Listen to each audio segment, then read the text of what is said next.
ఏంటి గురించి నువ్వు చూడు.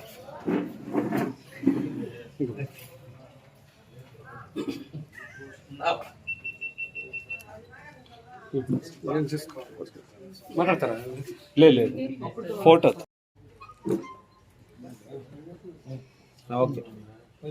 ఓకేనా? అందరికీ నమస్కారం. ఈరోజు పత్రికా సమావేశానికి చేసినటువంటి media, electronic and print media వారికి, కూటమి నాయకులు ప్రతి ఒక్కరికి పేరు పేరున ధన్యవాదాలు తెలియజేసుకుంటూ, మరీ ముఖ్యంగా ఈరోజు యూట్యూబ్ డే. ఎలాంటే ప్రజలకు కావచ్చు, ప్రభుత్వాలకు కావచ్చు, సమాజంలో జరిగే ప్రతి ఒక్క సంఘటనని మీ ద్వారా కూడా ఈరోజు సోషల్ మీడియాలో యాక్టివ్గా ఉన్నారు కాబట్టి అందరికీ కూడా, మీకు అందరూ కూడా యూట్యూబ్ డే శుభాకాంక్షలు. మరి ఇప్పుడు 3 రోజులుగా పలమనేరు నియోజకవర్గం అంటేనే ఒక ప్రశాంతతకు మారు పేరు. ఇక్కడ కుల మతాలకు అతీతంగా, రాజకీయాలకు అతీతంగా మనం అందరూ కూడా ఒక అన్నదమ్ముల వల్లే ఉంటాము. నిన్న కాదు మొన్న ఒక రోజు వైఎస్ఆర్ కాంగ్రెస్ పార్టీ వారు నియోజకవర్గ స్థాయి విస్తృత స్థాయి సమావేశం విటిఎస్ కళ్యాణ మండపంలో నిర్వహించుకోవడం జరిగింది. మరీ ముఖ్యంగా ఆ పార్టీకి వాళ్ళకి సంబంధించిన నాయకులంతా కూడా వచ్చినారు. ఒక నియోజకవర్గ స్థాయి మీటింగ్ అంటే 151 సీట్ ఇచ్చి అత్యంత భారీ మెజార్టీతో గెలిపించిన మనమల్ని ఈ 5 ఏళ్ల తిరక్కు ముందుగానే ఆ 155 లేపేసే 11 ఎందుకు తెచ్చినారని ఒక్కరు కూడా వాళ్ళ పార్టీ గురించి పోస్ట్ మార్టం చేసుకోవాల.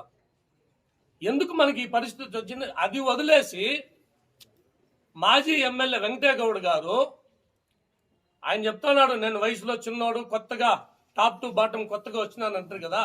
సంతోషం, రాజకీయాలు ఎవరైనా రావచ్చు, అది అంబేద్కర్ గారు కల్పించే రాజ్యాంగ హక్కు. మీరేం చేసినారంటే మా ప్రీతం నేత పెద్దలు మాజీ మంత్రివర్యులు పలమనేరు శాసనసభ్యులు అమర్నాథ్ రెడ్డి గారి మీద మీరు లేనిపోయిన ఆరోపణలు చేస్తారు, నిరాధారమైన ఆరోపణలు. ఎట్లా అంటే ఏదో ప్రెస్ మీట్లో పెట్టి నన్ను వ్యంగ్యంగా మాట్లాడినాడు. అదేందుకు గుమ్మడికాయలు దొంగ అంటే మీరెందుకు భుజాలు తడుగు చూసుకుంటారు నాకు అర్థం కాల. అమర్నాథ్ రెడ్డి గారు 1996 బై ఎలక్షన్స్ పుంగనూరు, 99 పుంగనూరు, 2004 పుంగనూరు, 2009 పలమనేరు, 2014 పలమనేరు, మళ్ళీ 2019 పలమనేరు, 24 పలమనేరు. ఎవరైతే పోటీ చేసిన అభ్యర్థులతో ప్రతి ఒక్కరితోనూ సాన్నిహిత్యంగా ఉంటారు. ఆయన ఎవరిని కించపరిచే వ్యక్తి కాదు.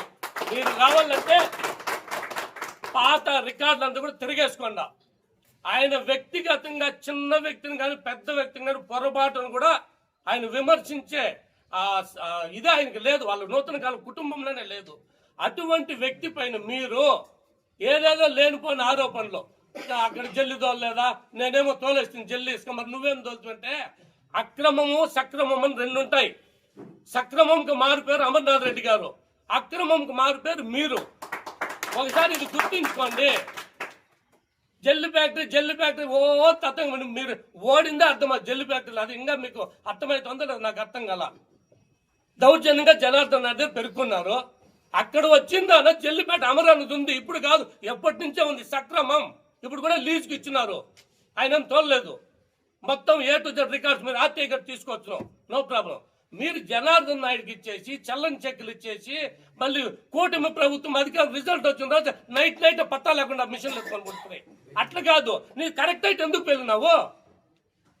గత 5 సంవత్సరాలు కావచ్చు ప్రస్తుత కూటమి పాలన బేరీజ్ వేసుకుంటారు. నేను మరీ ముఖ్యంగా వైసీపీ కౌంటర్ కాదు ఇస్తానది, ప్రజలకు ఈ పలమనేరు నియోజకవర్గం గురించి క్లియర్ గా విన్నవించుకుంటాడా. ఎందుకంటే 2019 ఎలక్షన్స్ ముందు ఇక్కడ జగన్మోహన్ రెడ్డి గారు వచ్చినప్పుడు ఇదే మాజీ శాసనసభ్యులు ఊకదంపుడు ఉపన్యాసాలు బ్రహ్మాండంగా ఇచ్చినాడు, పూర్తిగా ఇచ్చినాడు.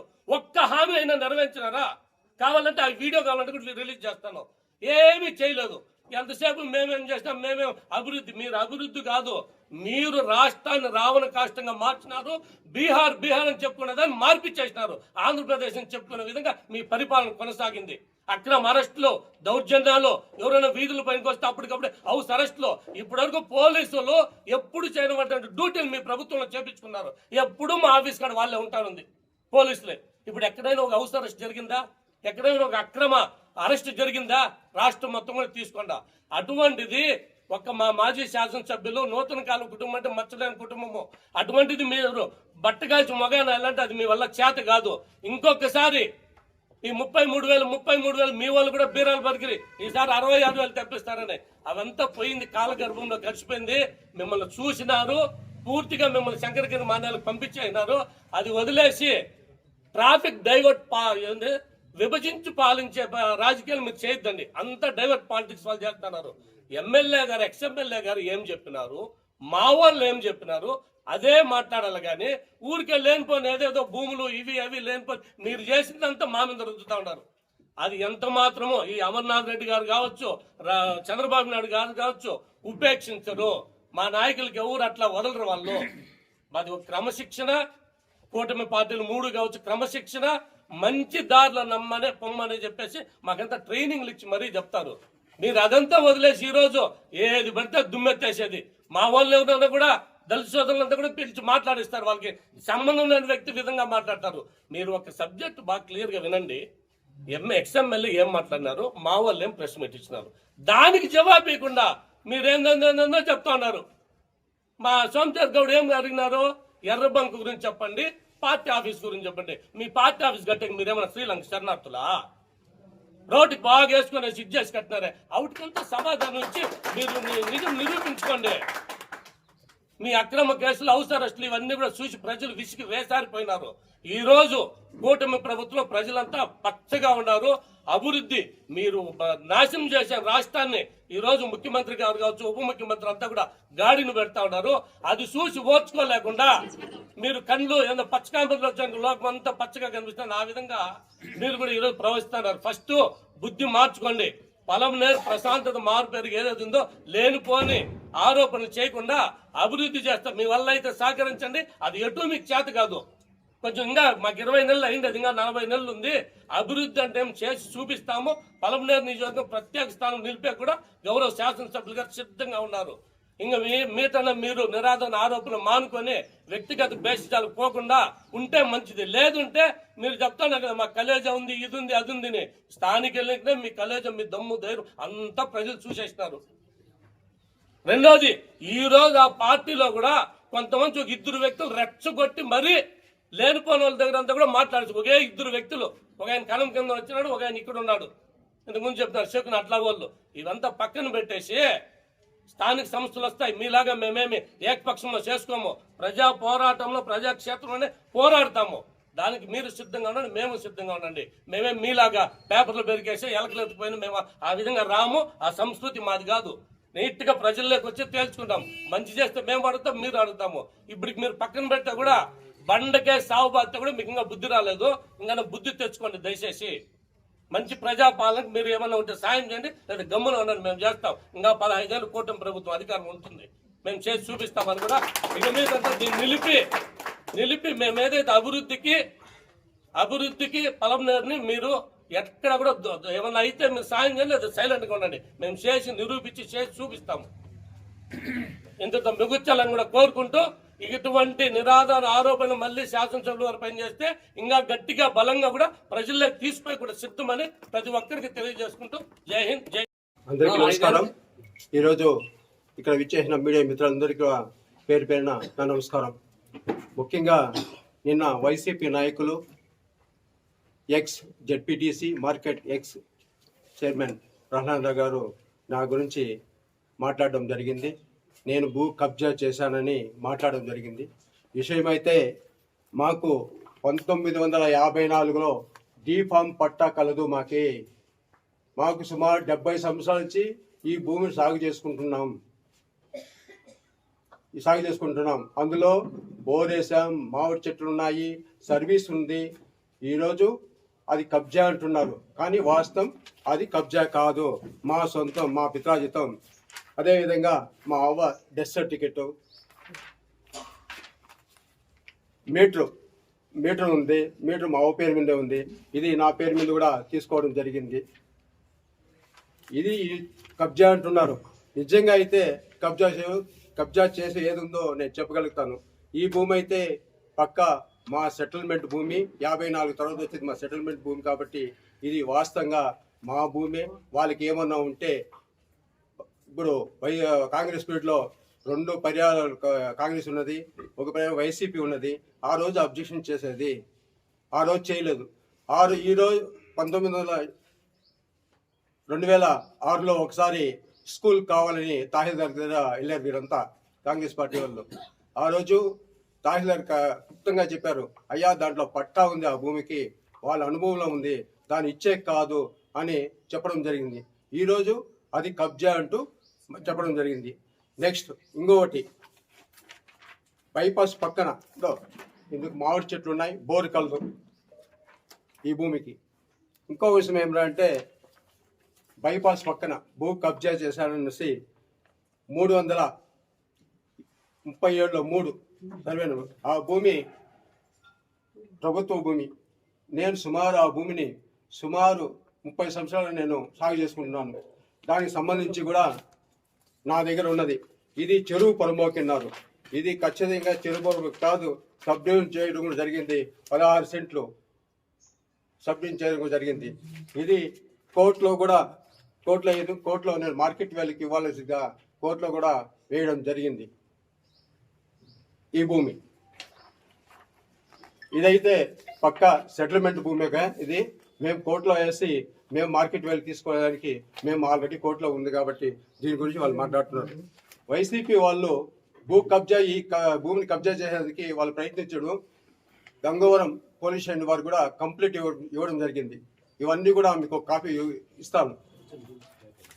ఇంకొకటి, ఇవన్నీ ప్రహ్లాద్ గారికి ఒకటే చెప్తున్నా, అయ్యా మా సెటిల్మెంట్ భూమికి నువ్వు కబ్జా అంటున్నావు, మీ కబ్జాలో నేను తెలుస్తాను. మీ వైసీపీ వాళ్ళు సుమారు 319లో సర్వే నంబర్ 319లో చంద్రమ్మ ప్రజెంట్ గంగవరం పంచాయతీ సర్పంచ్ గారు ఇది పొజిషన్ సర్టిఫికేట్ ఇచ్చారు. ఇది భూ కబ్జా ఇచ్చేశారు. నెక్స్ట్ వైస్ సర్పంచ్ మంజునాథ్ రెడ్డి గారు, వాళ్ళ అమ్మ గౌరమ్మ మున్రెడ్డి, వాళ్ళపైన కూడా పట్టా ఇవ్వడం జరిగింది. Survey number 319. ఇవన్నీ కూడా ఒకే సర్వే నెంబర్ 12 మందికి ఇచ్చారు. అందులో వాళ్ళ పిన్నమ్మకి, మంజునాథ్ రెడ్డి వాళ్ళ పిన్నమ్మ, వైస్ సర్పంచ్ వాళ్ళ పిన్నమ్మ పేరు కూడా ఈశ్వరమ్మ శ్రీనివాసులు రెడ్డి, వాళ్ళ మీద కూడా పొజిషన్ సర్టిఫికేట్ ఇవ్వడం జరిగింది.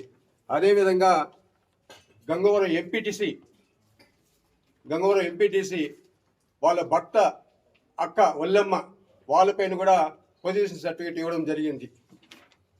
అదేవిధంగా గంగవరం ఎంపీటీసీ వాళ్ళ చెల్లెలు మునీశ్వరమ్మ, వారి మీద కూడా పొజిషన్ సర్టిఫికేట్ ఇవ్వడం జరిగింది.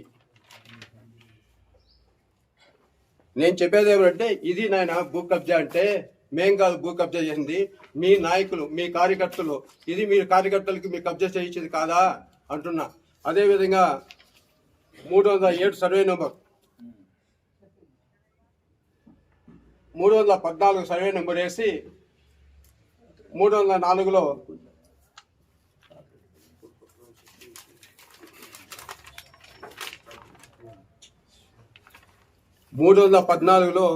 రుద్రభూమి కలదు. ఆ రుద్రభూమిని శ్మశాన పొరంబకది, దాన్ని హద్దులు పెట్టి MPDO office, MRO office survey number వేయడం జరిగింది. ఇది కబ్జా. ఇది నాయన మీ సర్పంచ్, ప్రజెంట్ సర్పంచ్ కబ్జా చేసి కొడుక్కి దాన విక్రయం చేసింది. ఆ ఎర్ర బంకుండేదే. దీని గురించి చెప్పాల్సిన విషయం ఉంది. ఇది కబ్జా అంటారు, మేం కాదు కబ్జా చేసింది. అదేవిధంగా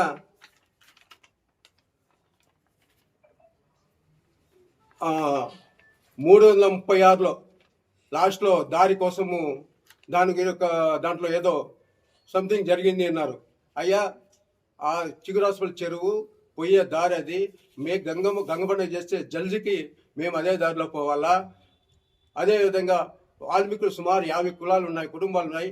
ఆ కుటుంబాలు కూడా శ్మశాన పొరము కూడా అదే రూట్లో పోవాలా. ఈ భూమి కోసం మేము గొడవపడి ఈరోజు ఆ దారి తెచ్చుకుంటే 30 దారి తెచ్చుకుంటే దాన్ని వాళ్ళ దగ్గర నేను డబ్బు తీసుకున్నానంట. వాళ్ళు భూమి ఇచ్చి వాళ్ళు డబ్బులు కూడా ఇస్తారా? ఒకసారి మీరు ఆలోచన చేయాల్సిన అవసరం ఉంది. అదేవిధంగా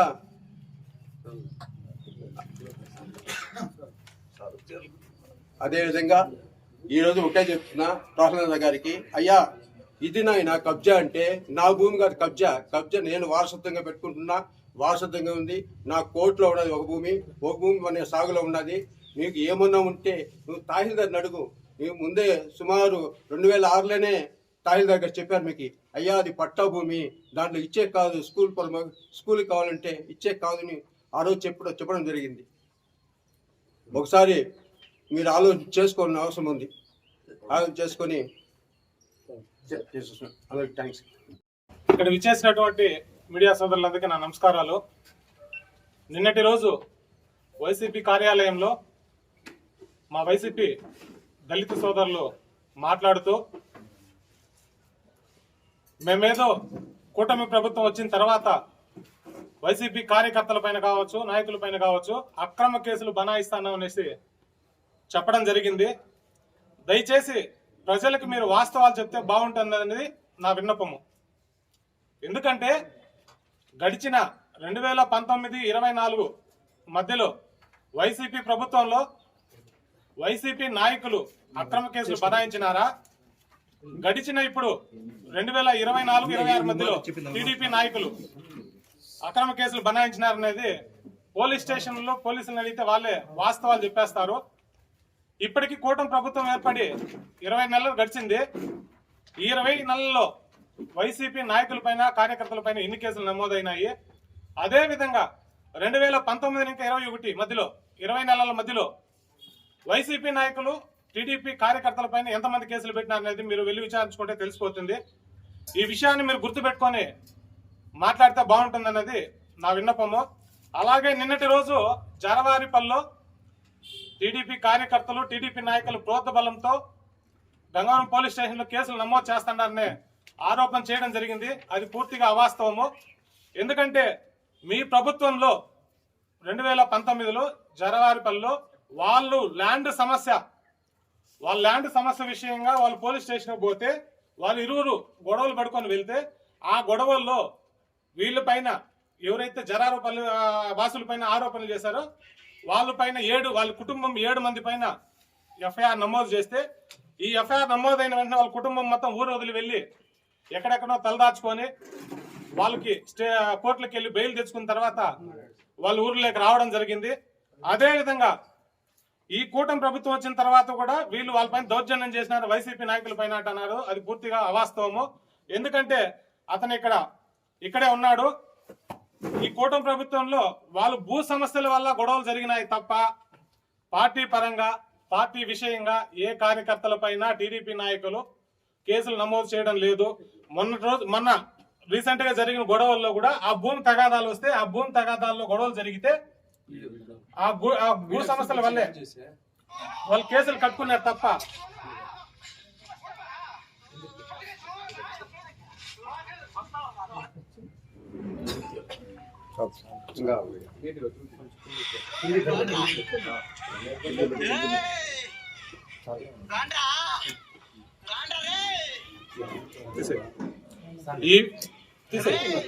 ఈ విధంగా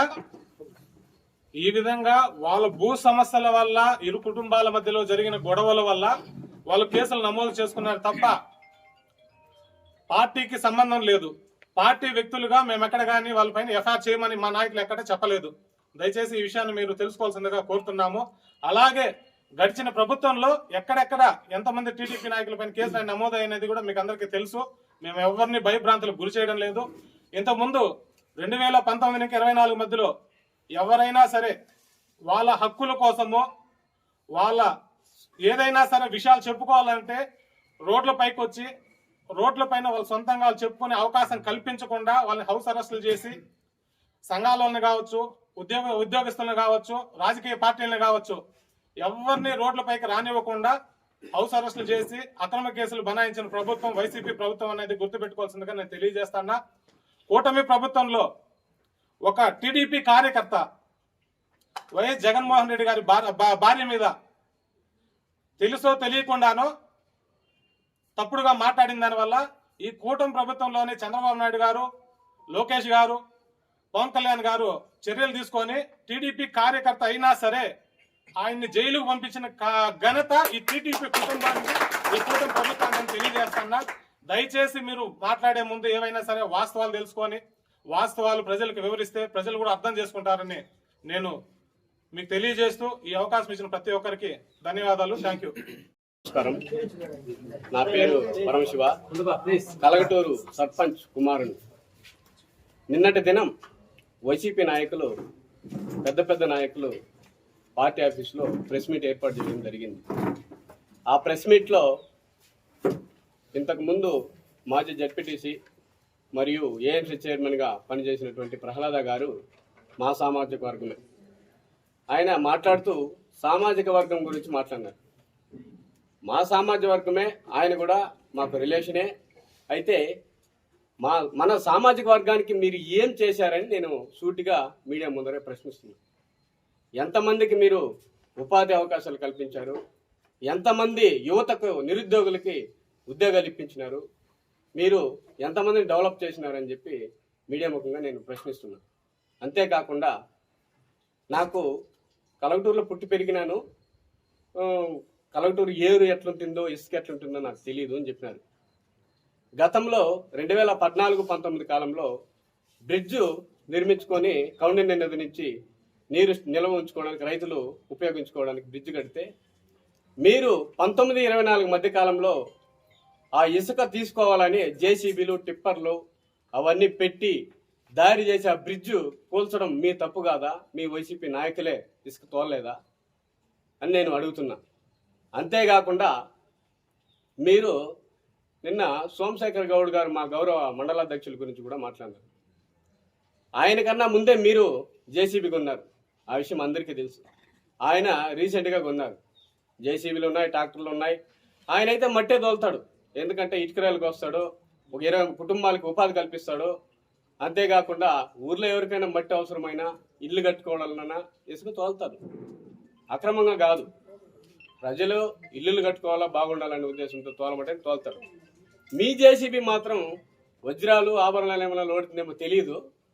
మీ జేసీబీ మట్టి లోడుతుందా లేదా ఇలాంటివి లోడుతుందా, ఆ విషయం మీరే పుచ్చుకోవాలి. అంతేకాకుండా గతంలో మన సామాజిక వర్గం గురించి మాట్లాడుతున్నా.